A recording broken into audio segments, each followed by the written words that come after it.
Wow.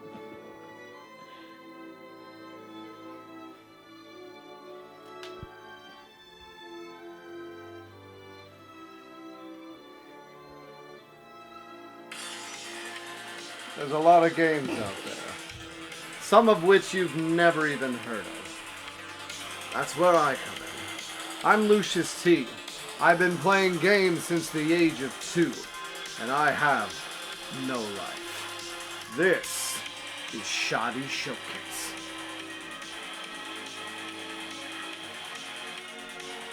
Let it fill you.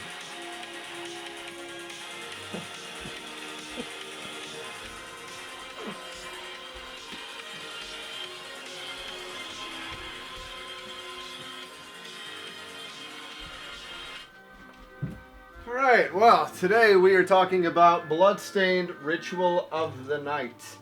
And, spoilers, I didn't really like this game. First and foremost, other than the music, which as you can see was pretty epic, as my wife is dancing in the background because you know you can see it.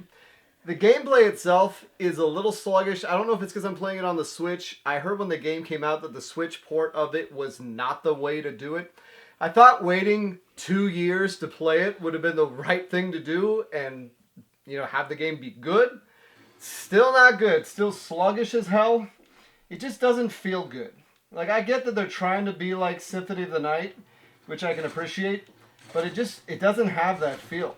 The weapons, everything is not very interesting to go through. The shard system itself is okay, but you have a lot of major abilities that get replaced as shards. So like this one. You pretty much want to have that equipped all the time, but it's a shard. And if you look at your inventory, you can see you get tons of these damn things. Look at them all.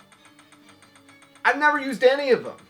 Why are they even in here? There's useless as hell, and that's just one of the shards. You have a blue shard. You have a purple shard, which is just as useless.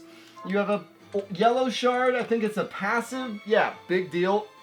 And then you have the familiars, which you find these silver knights hidden throughout the entire castle, which has an attack that is this. Gets up to the enemy, takes a deep, big bad wolf breath, and then does do. If you play the game, you know the enemies rarely stand still, especially if you're a floating ghost creature that goes in there and goes do. It's like I'm waiting for the scissors to attack in Rock, Paper, Scissors, this screensaver from After Dark 2000. That's a deep cut. The only familiar I ended up using was this book thing, which I really enjoyed the book thing. Here I'm in this ice area. I'd like to explore the castle a little bit more. So you see how it randomly will give you some buffs as you're going. And I can't even find any damn enemies. Let's see if I can find anyone. So see, this is why you need this ability. I have to use that to get through here. And let's see. Oh, I see the cat has entered the fray.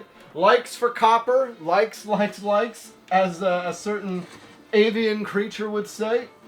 And I don't even remember how to use it. Oh, there's a shortcuts tab in here. Shortcuts that let you get to some of your, I don't know, your items or your shards or your something. Never works. Watch, if I try and use it, it just unequips my weapon.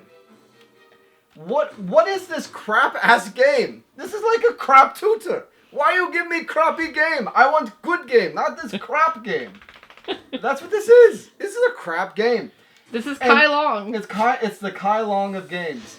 And you know what's funny is Curse of the Moon is an excellent game. The first Curse of the Moon. Maybe, you know, even compared to this, the second game might not be so bad. But I just do not enjoy it. The frame rate sucks on the Switch. The abilities are awful. The map itself is tedious. The coolest part of this game is the fact that if you've played Curse of the Moon, you go through and you see a lot of the enemies from that game as bosses in this. But it just makes me want to play the original Curse of the Moon. Even the last boss is tedious. The fact that you're going into this castle that no one can get into, and yet you run into all these other people that are in the outskirts of the castle that just happen to just run in stupidly. Like, oh, I'm just gonna run in. Oh my god, Miriam, what's going on here? Oh, I guess I'll go run back out of the castle, even though I'm somehow in this area that required a lock and key and an ability that no one else has to get into. But hey, I needed the plot to move on. It's like I'm playing through Game of Thrones Season 8, the game, with this crap. It's trying so hard to be Symphony of the Night, but it's not. And I gotta say, this game is probably the biggest shit sandwich I've played this year. Not just because the optimization is terrible, but because I didn't enjoy it, and I really struggled beating it. I did beat it, but God, did I want to stop. So yeah, I give this Bloodstained Ritual of the Night. But we always have to have the photo album and the dog. Always gotta have the dog, so you can see the music was alright. The bosses were cool. But you can see, oh, Ritual of the Night. Yep, there's Miriam, and you can change your costume. 8-bit coin, nice little nostalgia grab. You can see, oh, Zangetsu's in it, the guy from Curse of the Moon. Although his character just seems thrown in and useless. They have these portraits throughout the game that I'm guessing were Kickstarter backers, and you can even sit down and look at it. But just look how the pixelization, like this game was so unoptimized. It came out 2 years ago. What the hell were these developers thinking? This is for a next game, like, and this guy's clearly trying to be a la carte. Even if this guy in the library, like, yeah, I get it. You want to be Symphony of the Night so badly. God, make a good game. When they made Curse of the Moon, they made a good game. With this one, I don't know, Chief. I don't know. Anyways. I don't know either, Chief. That's enough of this crap game. That's enough of this crap game. You should talk about how long it took just to load the game in the beginning. Yeah, that's the other thing. Here, watch. Let's see. You want to talk about load times, because when you die, how much is the clip? How much of the clip do we have right now? What's it say? 7 minutes and 24 seconds. Let's go ahead. Let's go ahead and see how long it takes to load the damn game to where we can push start. So you said 7 minutes. Let's say 7 minutes and 30 seconds. That's right where we're at. All right. So while we stay here and while we're wasting time, I'd like to talk to you guys about The Wheel of Time on Amazon Prime, a new series that actually I read here at Meta headquarters. We like to speak about all things Amazon. Our overlord Jeff Bezos is sponsoring the show. At least I have Prime, and I get all my things in 2 days, except for in December when it shows up in 10 days, even when I ordered. Oh, is it starting? Maybe. No. I'm going to focus it. No, it's not starting yet. But anyways, Wheel of Time, if anyone has read the books, I've read all 13 of them, I want to say, even after the original author died and then it was finished by a guy named Brandon Sanderson.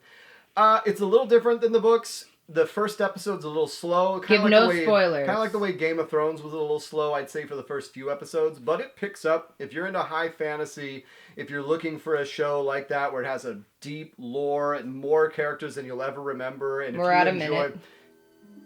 There you go. But anyways, yeah. A whole minute. And it's not even minute. It's Bloodstained. Yeah, it's not even a minute. The fact that my wife is bringing it up, and that actually loaded up faster this time, I feel like. We were waiting here for a lot longer. Anyways, but man, the song is pretty damn good. It slaps. Makes you in for a good time. You're not. Anyways, take care, guys. Give them a final dance for this end song here. Beautiful. Wow, look at your muscles. Very sexual.